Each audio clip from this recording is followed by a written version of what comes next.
Dear brother Zakir, Assalamu alaikum. I'm greatly honored today that I've got an opportunity directly asking you a question. Although till now I'm only watching your DVDs and I'm a great fan of your topics.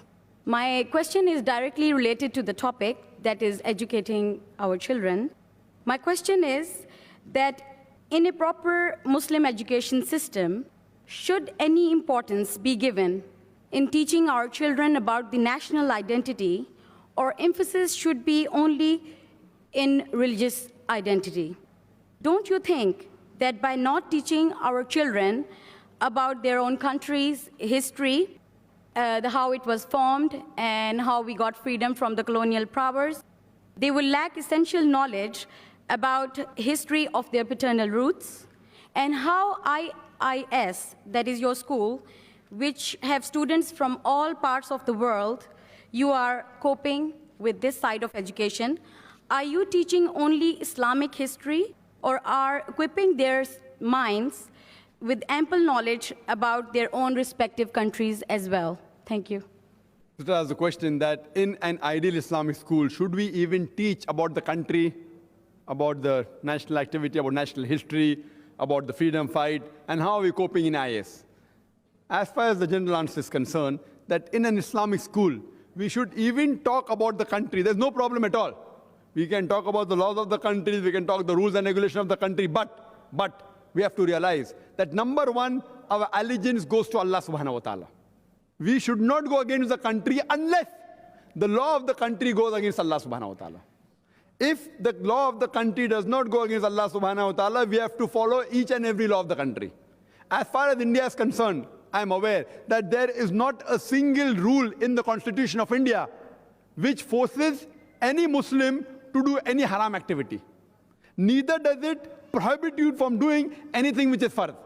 For example, the Indian government doesn't say that drinking alcohol is fard. Optional. So they don't force you to do anything which is haram, neither do they prohibit you to do something which is fard. Salah is allowed. In fact, they have a separate Muslim personal law. So I would say that among the non-Muslim countries in the world, I would put India to be among the top. One of the best countries where Muslim can live. I may disagree with certain policies. So I say I am a very good Muslim as well as a very good practicing Indian. But if any law of any country, whether it be India, whether it be UK, USA, Singapore, if it contradicts with the law of Allah subhanahu wa ta'ala, our allegiance to Allah subhanahu wa ta'ala is more because He is our creator. He has given us life. Our country has been beneficial to us, may have given us certain things, job, etc. But nothing compared to our creator Allah subhanahu wa ta'ala. So our allegiance to Allah subhanahu wa ta'ala is more. So if they don't contradict, we have to follow all the rules and regulations. If certain rules and regulations contradict, that particular thing we need not follow. So we have to teach our children to be good citizens also. What's wrong? He should be a good Muslim. So he should follow the rules and regulations as long as it doesn't contradict Islam. As far as history is concerned, of course, what we do, that we see to it, sometimes some history which is not relevant, we don't teach.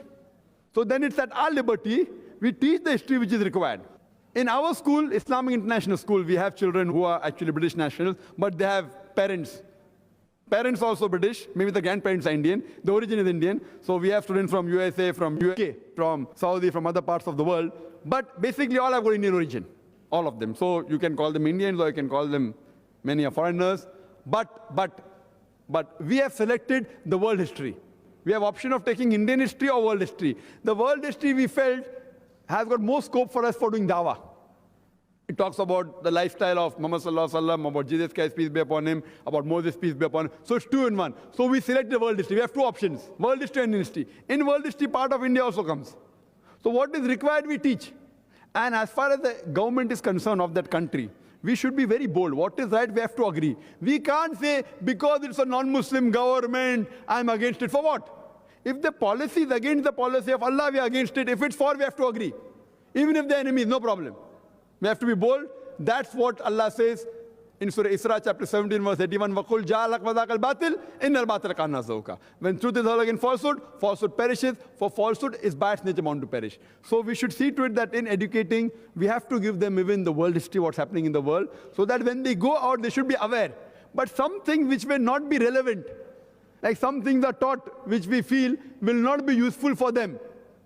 They will never require it in the full life. So that portion we delete. Hope that answers the question. Thank you very much.